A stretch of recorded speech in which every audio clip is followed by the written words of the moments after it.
Hi, I'm Don Bewley, co-founder of Euphoria International, and we're here in San Diego, California at the Euphoria Youth School. Hi, I'm here with Mirza, our global team educator for Euphoria International. Thanks for being here today, Mirza. Thank you for having me. And today we're going to be sharing how to braid hair in a circle, right, Mirza? Exactly. Yeah, I was talking to the models earlier this morning, and we all agree that this is kind of like the new urban hippie chic that's kind of taken a trend this spring.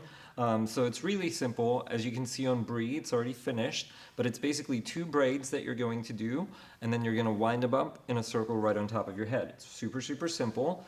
The great thing about this is if you keep, you can kind of adjust how messy or how clean you want the braids to be, and it gives you a little bit of a different look within the same shape. So the easiest way to do it is simply take a 3-strand braid in the back, and what you want to do is split your hair down the center so you have 2 equal halves on either side, and you're braiding right behind your shoulder, just off your shoulder. So super easy for when you do this on yourself is just to pull the braid in front of your shoulder and just braid it down. For me, it's easier to do it behind the shoulder. So It's also good to prep the canvas a little bit, right? Like you did earlier when you're putting the spray on it. Absolutely.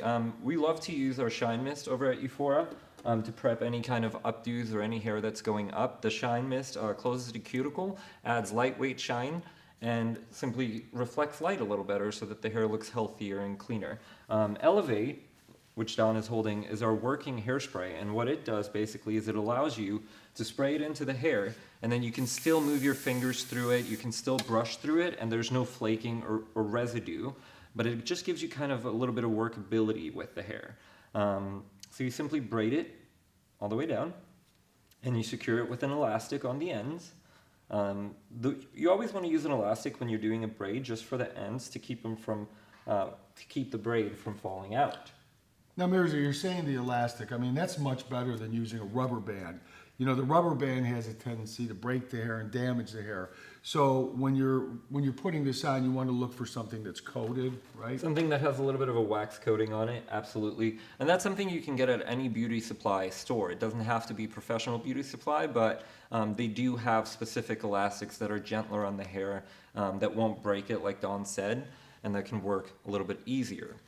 Once you've secured your braid, you're actually just going to wind it up right on top of the head, right here. And there's one sticking out, so you just tuck it in. Using your bobby pin, you're going to go opposing the actual braid strand, and you secure it that way.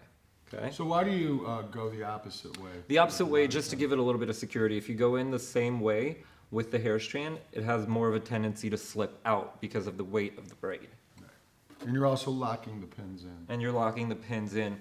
You won't need a lot of pins for this one, so the 2 that you put in, you want to make sure that you interlock them. Absolutely. I can feel the first bobby pin I put in, so this one goes right on top of it. On one bobby pin, the ridge side is facing up. On the second one, it's facing down so that they interlock. And now you just take one and you tuck in the ends that are sticking out right under the braid. And you can put the bobby pin directly into the braid and it disappears that way. So you actually never see the bobby pin, which is kind of awesome. And then it's simple. The hair's done. 3 or 4 bobby pins, a couple braids and elastic, and you have a completely different look. So I always like to see it on one with dark hair. I love my brunettes. And then I love to see one on blonde hair. Well, thank you, Cool, Mirza. right? That was great. And that's how you braid a circle into your hair.